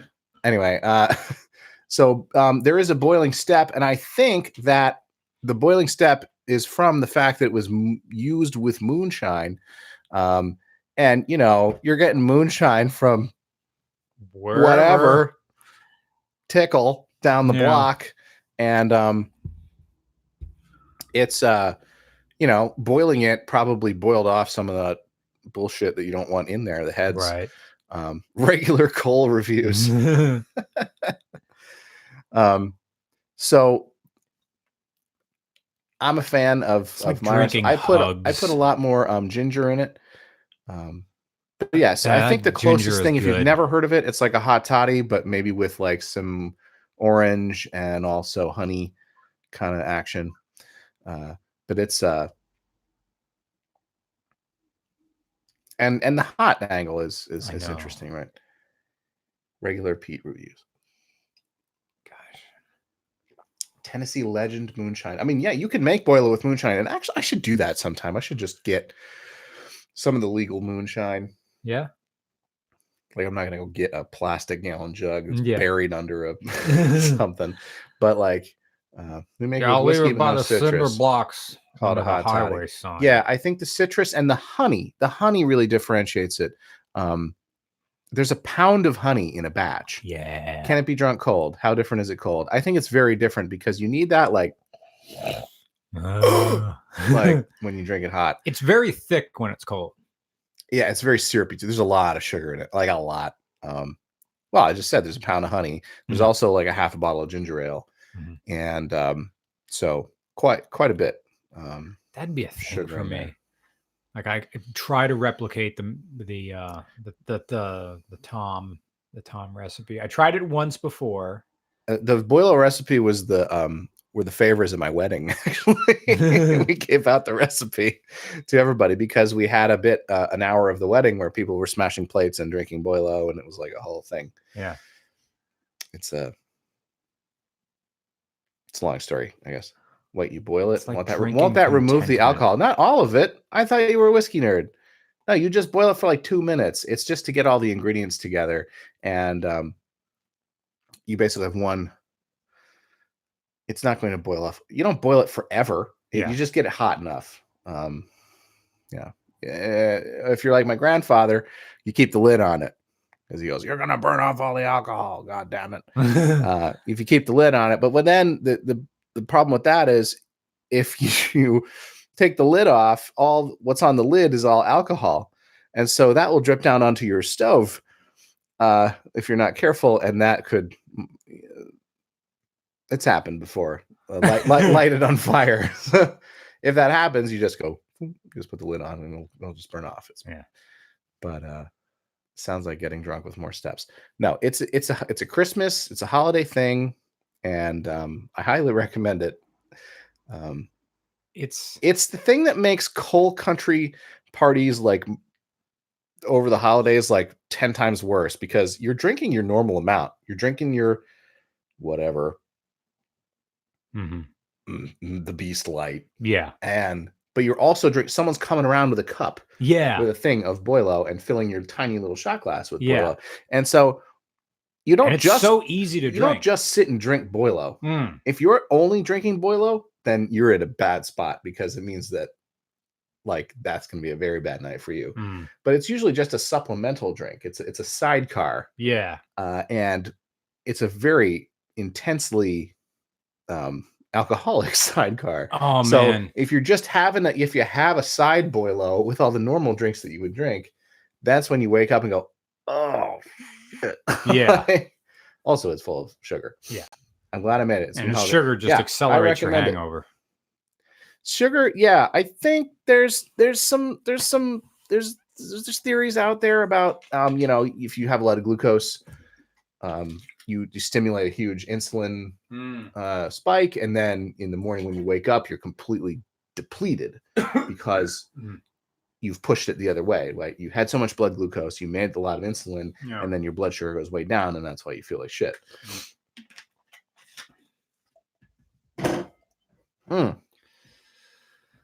It's like crawling inside. So that whiskey was made with wet whiskey. That Boilo was made with vodka, but some people do make it with 4 cleans. I think it was okay to include in the regular whiskey reviews because it's been so long. Thank you for bringing that. It's like one of the best tasting things. I just look forward to it all year. That batch was pretty good. I've been putting more and more fresh ginger in there, and I think that adds a little burn to it. Anyway, it's all good. So last actually whiskey related product here in the dessert flight. Yeah. My dad. When you start the story like that, I know it's going to be good. See, my dad, I like to drink. I like to drink all kinds of things and usually with abandon. I will try anything, right? We tried some pretty terrible stuff here. And sweating. It doesn't remove all the alcohol. No, relax. I'm a chemical engineer. I know about distillation. It doesn't remove hardly any of it. My dad goes, Sarah, my wife, Sarah likes eggnog, right? I mean, yeah, I guess. So he gets this, which is Evan Williams eggnog for my wife to drink. Now, she's not a huge drinker, all right? And in fact, she has been pregnant or breastfeeding now for the past like 8 years. God love her. And so she's not a huge drinker. And so it looks like Cool Ranch. But my dad was like, I think he just got this in his head that she likes eggnog, which she does. But I was like, yeah, like Gears eggnog, like just regular eggnog, not like the spiked stuff. Anyway, so we had all this at the house. And since we're doing regular whiskey reviews, I thought this is Evan Williams Original Southern Eggnog. Nog. So Evan Williams, if you don't know, is it's it's like it's kind of a mid to low shelf, I would say. Yeah, bourbon. If you walk into a bowling alley, they have it on the top shelf. It's not a very well respected brand of bourbon. But it's not like all the way at the bottom. It's not early times or whatever, right? So is it full? It's full. Oh, I thought it was a bottle. Yeah, okay. This is not the color of the bottle. Did That's anybody the color drink of any of it at the party? No, I just opened it. Okay. There was no, yeah. Sarah was like, no, I'm not touching that. So I was like, can I bring it to regular whiskey reviews? Yeah, you go ahead. You go ahead and do that. So we have regular eggnog reviews. Oh, the nog. Oh, you gotta get it's I gotta get a sound clip of that. Get the NPR right up in the yeah. Hello from Ireland. Oh, we already did the Tully. We already did the Tullamore Dew. I am cranking up my mic for this one. Everybody get ready.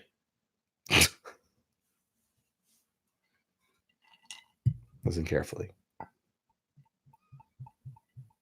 Oh, it didn't do it as loud. Never mind. Potting my mic back down. The nog. Get a new glass after that. We should put some Laphroaig in it.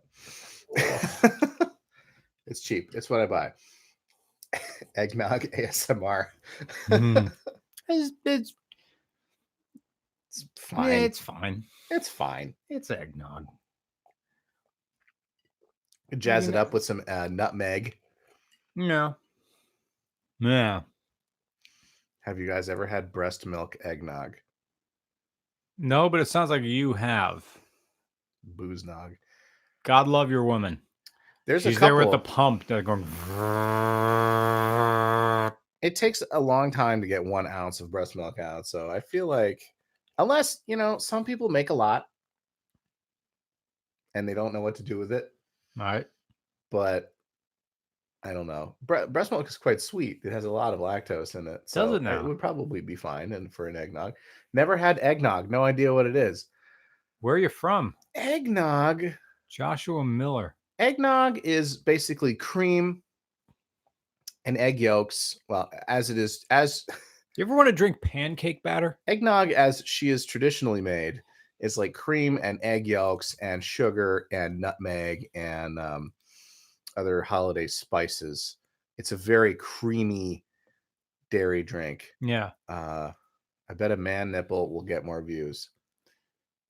I'm not that drunk. Never had breast milk. Do you ever hear Never ever? Like not even as a baby? But it is thick. Like he's right. It's thick like pancake batter. Yeah. It's, I mean. Dave Attell has this joke about, I can't do Dave Attell. He's like, eggnog. It's like, That's pretty good. I want to get a little drunk, but I also want some pancakes. Yeah, save the creamy dairy drink for last after all of the other booze. Muscle milk. Muscle milk. HGH. Oh, I buy it in a little cart and throw it right next to the trash can on the floor and never do leg day. It's fine. It's good, actually. I think that if you brought this milk. I think if you brought this to a party, no one would complain. No. Holiday party. Mmm. Mmm. It's got a little burn on it though. It's no joke. What is the ABV?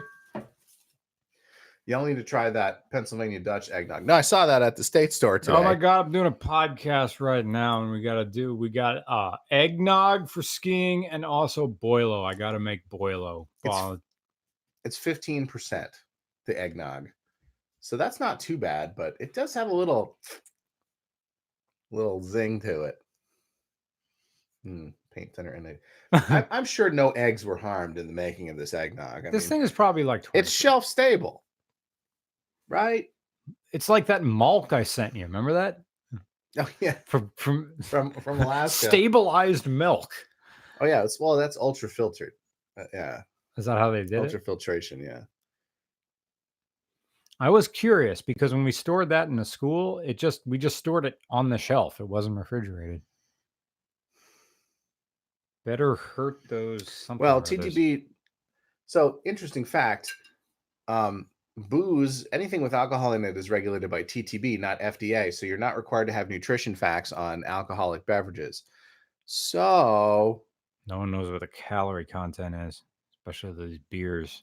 This thing this thing is probably heavily caloric, but it also does not have the ingredients. So imagine a bowl of Fruit Loops with warm milk. Shelf stable. Use shelf stable milk to grease your suspension bearings. Oh, it says it contains milk and egg, so an egg was harmed in the making of this. Evan Williams, friggin' eggnog. It's all right. It's all right. It's viscous. It's snoggy. It tastes like a generic Christmas. It does what it says on the tin. Yeah. It's cheap whiskey with eggnog. What did you say it was? 15%? Yeah. Yeah, it's fine. You're right with the nutmeg, though. It needs some more action. It's a little. Yeah. Yeah. Cinnamon? Nah. Maybe. I wouldn't put cinnamon directly in. But I would do a little.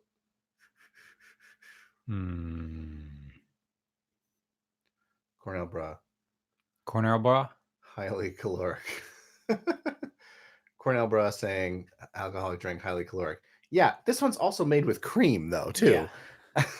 So not half and half. This is full of cream. Heavy cream in it. Oh, we got a super chat here. Speaking of milks, have you had Rucka? Liquor from the Mediterranean era. I've had pastis. I've had sambuca. I've had all of the other anise flavored. I've never had Rucka per se from Turkey, but yes, I have done the whole thing. You put the stuff in, you add the water, it turns cloudy, you get a loosh. I gotta pee and then wash these glasses. Not related. No. Oh, another big chat. Arcologies are the Sim City reference. Whoa, man, I devoted my life to SimCity 2000. Do you want to hear my phone ring? Yeah, I want to hear your phone ring. Should I call your phone? Easiest way is to call my phone. All right, crank it up. My phone ring is this. Dad clicked. Tom. Dad clicked. Yeah. Bud Ice Nog. Someone was asking about early times. I've had early times. Fine. Early times technically is not a bourbon. It's just a whiskey. And I think it's because they probably reuse the barrels. Bourbon has to be new oak barrels. So you have to pay for barrels. So calling your phone now. All right.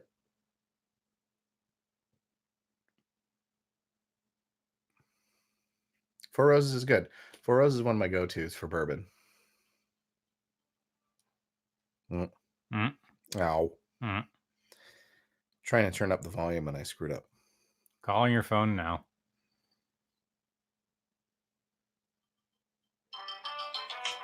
Oh, yeah. This is my phone ring.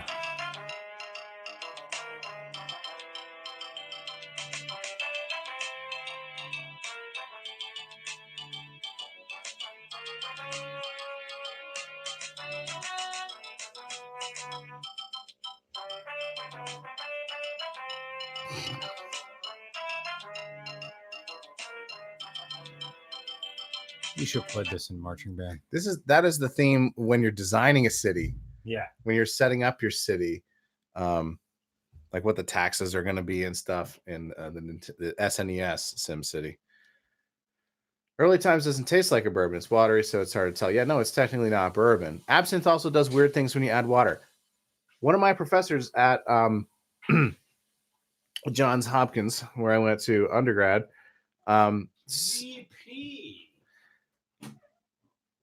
he's peeing now. He discovered basically that this ouzo effect is related to homogeneous nucleation, which is fun.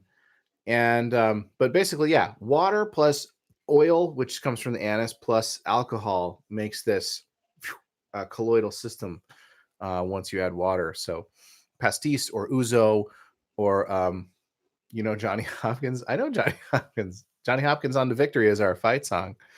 Not our fight song. It's the song we play when the lacrosse team comes out in the field. But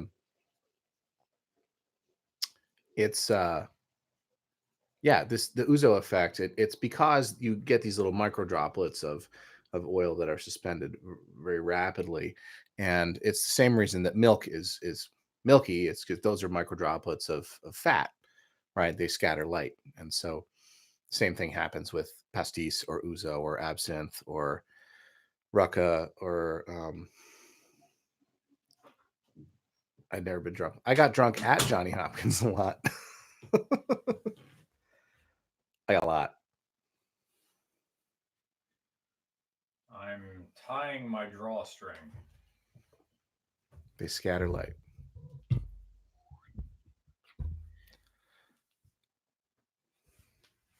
All right. So, did you bring the glasses back? I gotta go back in the kitchen. Oh, there's a mug. I'll just use my Boilo glass.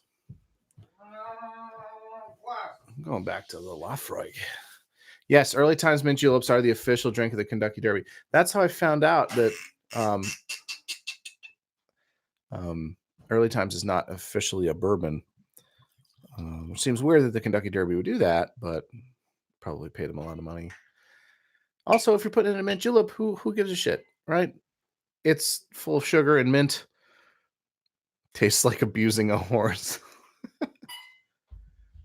This guy's he moved my mic stand. I'm all oh shit. Knock something over there. Oh, I just was using the Boilo glass. I'll take the cube though. This is the part where we just bullshit. Yeah. About high school. Yeah, I can dig it. Whatever. The reviews are Woodford is the official bourbon. Yes, that's what it is. Woodford is the official bourbon, which Woodford is a bourbon. They had little. Again, very impressed with the tiny bottle selection at the State Store. They had Woodford in tiny bottles. Early times is the official whiskey for a mint julep, which again I think makes sense. Also, the Kentucky Derby, they sing "My Old Kentucky Home" at the beginning of that shit, and that song is super racist. I mean, overt. I've never heard the lyrics or know the lyrics. Yeah, I guess I I could don't Google know. them. I don't know how all those vertical monopolies work or oligopolies work, but like I think it was his Heaven Hill. You have to buy a lot of Heaven Hill to get Pappy, right?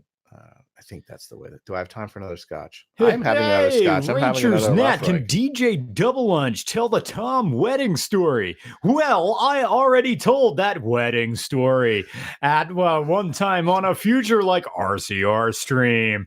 And the story has a bad word in it that could get you canceled. But it was all true. And it ended with the best Bloody Mary I've ever had in my life. It had bacon in it. So that was DJ Double Lunch. Thank you, racecars.net. What's the DJ Double Lunch is named after the I forget the name, but it's a T102 DJ. I get the DJ. RC. RC was the one who was the bigger guy. There's Okay. RC and Jay-Z. Okay. Not that Jay-Z. Yeah. His name's Jeff Zuppert. He's from Shenandoah. But it's like a general like DJ voice. I want to know what wedding story you're talking about. The girl who slept in Yes. You remember? Story. Yeah. Okay. It's that story about her. Yep. Yeah. Mm-hmm. Mm-hmm. Yep. Interpreter Czar, $2 Canadian. 25 million years in the future, rats will inherit the earth. Yeah, probably. That roaches. Maybe we'll merge with machines and stuff. Noah, thank you for your comments today. It's good to have some real expertise out there. I know the science bit, but the branding and the labeling and stuff. And what I was getting at before was that the Talisker was not as strong as the color would make it have seemed, strongly flavored. And so I blamed the caramel coloring for that, because it's like you can just throw that caramel coloring and you look at it and it's like, wow, this must have been really well aged or really have a lot of barrel extraction to it, but it's just the color and it throws you off. Noah says, love RCR, love whiskey, perfect match. If you want to review an 85 Porsche 911 M4091 factory wide body, yes. 92 Previa, yes. Previa. Oh, the Previa, the Toyota Previa, a mid-engine minivan. The engine is between the front seats, and you service the engine from inside the car. This I think I think it's from work.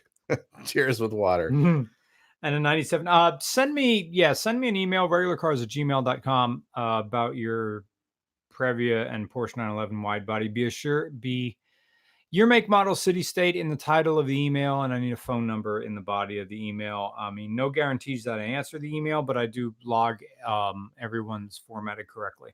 It's helpful finding people when I am going to be in Phoenix around St. Patrick's Day. I asked the folks in Phoenix, we do have a classic car museum that's going to be helping us out in Phoenix. And I asked them if St. Patrick's Day is a thing in Phoenix, and he kind of said, not really. Murray asked, happy holidays from work. Cheers with water. Oh, yeah, that was the one that just... The Previa is the eggnog of the Previa. If allergic reactions were a van. The Previa was a very Japanese solution to an American problem. It was very over-engineered and very complicated for a family van that you're meant to ignore. You had to stay right on top of maintenance, which was difficult and counterintuitive to having a Toyota. Normally you have a Toyota or a Honda. It's not going to, you just change the oil. That's it. And the car just keeps running and running. But this one, because it was mid-engined, all-wheel drive, and had a accessory prop shaft that ran from the front of the engine to the front of the car, because it had to drive fans and other accessories and belts up there, it was bizarre. Nowadays, they're very hip and they're very cool because it's a very, very complicated way to do a very simple problem. In that the Dodge Caravan was a very simple solution. We need the simplest car that can move the maximum amount of people. And it's like the family car. Right. We'll build it on a car chassis. We'll build it out as much as we can. It's built on the K platform. Like originally, they were K car. They were built on K platforms. They had these anemic 4-cylinder engines in them before they got that Mitsubishi V6 that my parents' van had. But the Previa was just very, very strange way to solve the problem of moving your family around. Anyway, Nick says Previa, official car of bad influence friend. Yeah, God love the people who bought those things new. And I mean, they probably would run very well for the first 100,000 miles because they're Toyotas. But after that, when they realized that changing parts would cost like $1,000 in maintenance costs because they would have to drop the engine out of the middle of the car to change things, stuff like spark plugs and things. That's none of them exist because people just ran them until they didn't work anymore. And that was it. I mean, you're going to pay $300 to have your spark plugs changed? Will Down says, should I get a Toyota Echo Coupe with a 5-speed? Yeah. Yeah, you should. This guy loves Echoes. Dude, I love my Echo. You should really get a Yaris 3-door hatchback. They'd be honestly way more practical than the coupe. That is exactly, well, I think Will Downs knows that was my car that I drove for 10 years. That thing was great. Crashed it twice. The second one did it in. Yeah. And RCR saved. And the fans of RCR saved. That's RCR. Right. They saved the day. That was very early on. Early times. 5 years ago. In the RCR universe, right? If you couldn't get to the cars, you can't drive them, right? Yeah. That was very impressive. Yeah. I like that car humble. Because when I rode in it, he had the passenger seat out of it. So I got to sit in the back like it was a limo. So sitting in the back seat with no passenger seat was awesome. It's brilliant. It was wild. Like, it was a tiny car. But I wouldn't fit in the back seat of an Echo. Look at me. I wouldn't fit in the back seat of an Echo without the But with the front seat gone, I drove that car without a front seat for probably a year. And it started when I had to move something. I forget what. And I realized that I could just take the front seat out. So I took it out and never put it back in and just drove around with nothing there.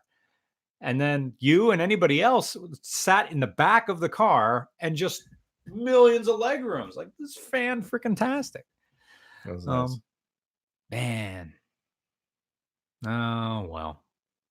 Eventually I put it back in. Vanagon, VW build. Actually, the Toyota Hiace was mid-engine as also. Oh, okay. Hiace? Sparky is one of those things. When they did, maybe they sold it. Oh, yeah, they did sell that thing. No, wait. Maybe they still have their Hiace van. We don't get the Hiace in the U.S. No idea what you're talking about. It's a minivan. It's a version of a Toyota. Let's do a Chrysler Cirrus, Dodge Stratus, Plymouth Breeze. Yeah, my grandma had one of them. We got rid of the Pop had a Plymouth Breeze. Yeah. That was when Iacocca gave Chrysler the biggest push in the world. They were doing fine. Everything went to crap in the 2000s, but Plymouth Breezes were okay. They were all right. My Bammy grandmother on my mother's side had one. She had a Plymouth Breeze. And I drove it around one time. The official car of your grandma. It had one washer nozzle that just sprayed in like this fan motion. Had one. It went like back and forth. It was still, but it was like a fan. It spread out. Yeah, like the spread gun in Contra. Yeah. Yeah, I get it. Why do they even have the flame gun and the machine gun? Machine gun's a stopgap. Oh. I know you're not that kind of doctor, but why does it feel really good to rub your eyes? Couldn't tell you. Okay. Previa 2JZ swap. That'd be a real sleeper. Yeah, it would. There's no room to put a 2JZ in that thing.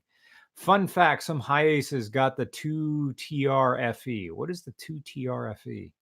Don't know what that engine is. You can tell we've been at this for a while. We're like, yeah. But my head's not bumping anymore. I'm not sloshy. I think I'll have an okay morning. Yeah, keep drinking water. If you crush that smart water, you'll be all right. I think. All right. That reminds me, Mr. I should Regular. drink some water too. Fucking up under the sea. A true sleeper is a slammed regular cab short bed Silverado with a sickly. Guess what Matt Happel bought? He bought one of those. I think he bought a 2500, and that's going to be the new thing. Don't know what he's going to be doing with it, but that's Happel's latest project. More toilet wine. That's this stuff. Ugh. That's the apple pie moonshine. There's half of this left. I really like these tiny mason jars. This is actually the perfect Boilo glass. You know what? You're right. I mean, these are like $2. So it's worth it to just have the buy glass. it and dump it out. So you have this little mason jar glass. Yeah. Take it with you. On the plane. Take it. Discreet Boilo. You can take booze on the plane, and everybody knows this now. But you can put little nippers in your fluids bag as long as they're not 3 ounces. I used to take 6 or 7 of those, depending on the length of the flight. I would just cram them in the quart bag. Yeah.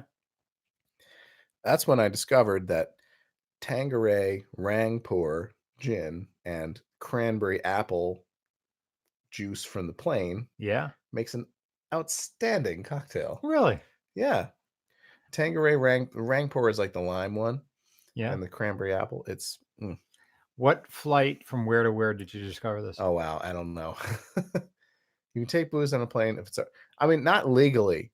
I'm saying TSA won't stop you if you put nippers in your fluids bag.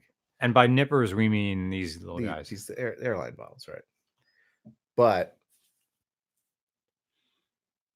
yeah, you still should not. You still should be discreet on the plane, because technically that does violate the liquor license of the plane. If you consume your own liquor on the plane, that's not right. Strictly speaking, legal. Right. However, I discovered that the Tanqueray. Where was I flying to? I don't know. I was in Colorado. Could have been a faculty interview. I don't know. 2000 Holden WH Statesman, Rich Bogan the car. Man, I'd love to drive more Holdens and Commodores. Stuff we don't get here. That's what really excites me. All the odd stuff from other countries that I get really excited about. I think in mouthwash bottles like Matt Gaetz. Orange juice. Who's Matt Gaetz? Educate me. He's a congressman from Florida who got pulled over for a DUI, but his dad was like the sheriff. Yeah. Not the sheriff. His dad was a state legislator at the time. And so he basically got off, even though he refused to blow, and he didn't have to. He refused a blood test, refused to blow. But if you do that, in almost every state, if you refuse a blood test or a breathalyzer, you lose your license. Full stop. Really? Until they figure out, until your case is adjudicated. Really? He didn't lose his license. But in his car, the funny thing is, in his car, he had like 2 empty bottles of mouthwash and 1 half-empty bottle of mouthwash. He's now a Republican congressman on the Judiciary Committee, which is why he's in the news. Okay. Anyway, I refuse to blow. Apparently, that's what you're supposed to do. I don't know. I've never had DUI because I don't drive. Well, that's a weird thing. You Ames has Uber and Lyft. So what exactly is the problem? A Lyft costs like $10 to get me back to my house. A DUI costs like, well, a couple hundred to a couple thousand. But yeah, the funny part was the mouthwash. Yeah. Was he drinking the mouthwash, or was he just every time he went to the bar just going, and then like being like, "Oh, this is my mouthwash, officer." Like he knows. What a dickhead. He is a dickhead. Maybe not for the the mouthwash reasons, but the mouthwash just raises like further questions about what he's doing, right? Like, I don't know. Maybe I could put booze in a cologne bottle. I mean, cologne actually has alcohol in it. You just, I don't advise drinking it. Matt Gates equals human quagmire. Yeah. That's funny. Well, guys, it is swinging up toward midnight here in Pennsylvania. And not that I have anything to do tomorrow aside from edit some audio and go wash my clothes at my parents' house. So we're going to be wrapping this up. I'd like to thank everybody who clicked through to watch regular whiskey reviews. Thank you to everybody who donated to Super Chat. And thank you to everybody who continually donates through Patreon. You're allowing regular car reviews to act as a much larger channel than we really are. Future dates are RCR Phoenix. RCR, we are coming to Phoenix, Arizona, the week of St. Patrick's Day. Forgive me, I don't have the dates in front of me. My calendar's over there, but St. Patrick's Day is 3/17. Gotcha. It's March 17th every year. Numbers. Thank you. So March 17th, the week of March 17th, we're going to be in Phoenix.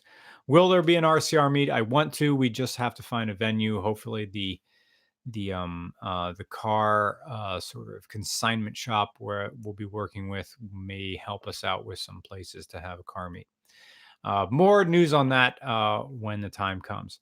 I will have some more other locations where we're coming to throughout the summer and fall. 2020 is completely domestic, no international travel. RCR Australia 2021, RCR Japan 2022. So,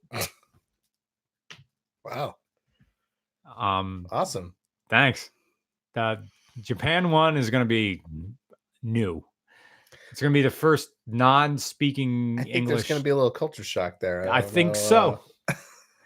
Thankfully, we have a fixer who lives in Allentown. Oh, good. He lives in Allentown. He married his wife over there, and he speaks both languages perfectly. And we also reviewed 2 of his cars. Well, one car we reviewed, and then his other car is coming out. So we'll be working with him. He'll be flying with us over there. So that'll be good. RCR, Democratic Republic of the Congo. RCR Chad. You have a bunch of people wanting us to come to Chile. A big rally racing country down there. Yeah. Lucas was in a rally too. I had an exchange student from Argentina named Lucas. Yep. And he was like, tell me about rally when I was in high school. And I was like, I don't get it. I don't know why rally never caught on in the US. It's so fun to watch. I would watch it during my refractory period after scrambled vision. Beyond like speed vision. Period. Beyond after like on Speed Network in the 90s. RCR Mexico. Close to Chili's. RCR Chili's. Hi, welcome to Chili's. So okay, thank you so much, guys. We're wrapping this up. Thank you for liking the show, and hope you enjoyed this. My name's Brian. Tom Mix. Have a good night. And also, Tom Mix on Twitter. Yeah. You can follow me on Twitter at Tom Mix Drinks, and on Untapped at the same name. I mostly drink beer, and usually I have a very strict no shots policy, but it's the holidays, so I made a little exception here. Yeah. But yeah, Tom Mix Drinks. You can find me on Untapped and on Twitter. So yeah, that was fun. Okay. Thanks. Thank you. Thank you, Tom, for supplying the drinks. Thank you to everybody watching us. And thank you to Laphroaig for Laphroaig. Have a very good night, guys. Happy holidays and Happy New Year.